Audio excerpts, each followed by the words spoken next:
impamvu Imana iyobora ijuru n'isi ishobora kwemera ko n'insengero zifungwa, kandi izo nsengero ari insengero zayo zivuga ijambo ryayo. Imana irashaka gusunikira buri muntu wese ahantu ho gukorana n'Imana kwe ku giti cye. Ariko ikintu kibabaje, abantu kubera ko ubukristo bwabo babushingiye mu bintu by'amagurupe, kubera ko ubukristo bwabo babushingiye mu bintu by'amatsinda, mu gihe Imana ibasunikira ku kuba bonyine no gushaka Imana bonyine no kugenza ubukristo bwabo bonyine, abantu bariyeranja uwo murongo bakanga kuwinjiramo kugeza ubwo bakoresha n'inzira zidashoboka ariko bagakora amatsinda. Birababaje cyane.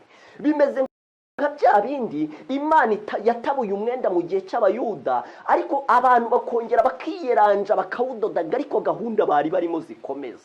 Uyu munsi abantu baba barimo bahamagara abantu bati twakereye gurupe, none turimo turakorera amateraniro kuri Zoom, abandi bayakorera ku zindi mbuga za interinete zitandukanye. Ariko ikintu cyo kuba umuntu Imana yamubona ku giti cye kizagerwaho gute bene data bashiki banjye?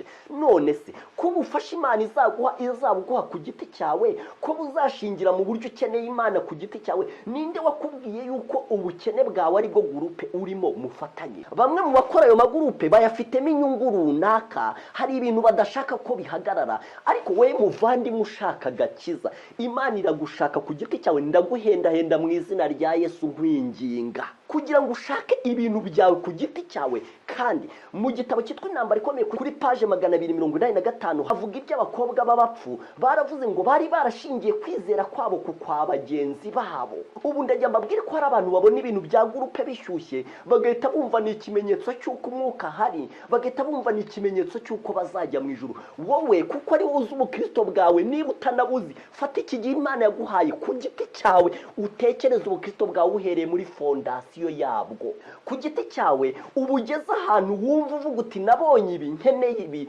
maze ukoresha iki gihe kugira ngo ibyo bintu nabyo ubisaba Imana izabiguha. Ubu ndababwira birababaje cyane, birababaje. Ubu buri korali yose irimo irakereya gurupe, ubu buri torero ryose ririmo rirakereya gurupe. N'amatorero yo muri Amerika arimo arahamagara abantu ati twakoze gurupe nimuze mutwigishe. Mbese mavandimwe, ko Imana ishaka kukubona ku giti cyawe izakubona ite?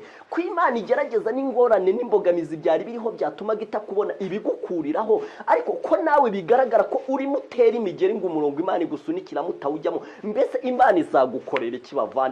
Ntangazwa n'inzira Imana ikoresha ngo irebe ko yakiza buri wese, ariko ntangazwa n'uburyo abantu bongera bakarema kwa gukiranuka kwabo bamenyereye kwihangira, gukiranuka gushingiye ku magurupe no ku matsinda, gukiranuka bigaragara yuko kureberwa muri gurupe uko ishyushye cyangwa uko ikonje. Ku giti cyawe shaka Imana. Kandi ibi bihe ndi kugusomera hano byo gusenga by'uburyo abantu bakora ibintu biri jugujugu, ndagira ngo nkubwire ko Imana irashaka kugutegurira ibintu bitarimo za porogaramu nyinshi, aho usabana n'Imana udafite jugujugu, akazi kataguhamagara, ibintu byo ku rusengero runaka bitaguhamagara. Imana yagukuriye ibintu byose mu nzira ngo ikubone. Mbese wakwemerera arika ry'Umwuka Wera maze ibintu uri mu kereya byo kurwanya gukiranuka kw'Imana no guhanga gukiranuka kwawe ukabihagarika? Ndakurarika muvandimwe, wakwemera ukemerera irarika ry'Imana maze ibintu byo kudoda umwenda ngo usubizeho ibintu Imana ubwayo yahagaritse ukabihagarika? Ndagusaba we muyobozi, abantu umwanya buri wese umugira inama yo kwigira imbere y'Imana ku giti cye. Mera nka Yohana yabwiraga abantu ati nguriya umwana w'intama w'Imana ukuraho ibyaha by'abari mu isi, maze akarangira abantu Yesu akabikuraho, akababwira ati ngewe ndi umuranga, kandi iyo umukwe abonye umugeni umuranga umurimo w'uburangiye. Wigumye kwikururaho abantu no kubereka ko udahari batabenye Imana. Babwira uti genda umenye icyo Imana ikwibwirira ku giti cyawe. Rarikira abantu uyobora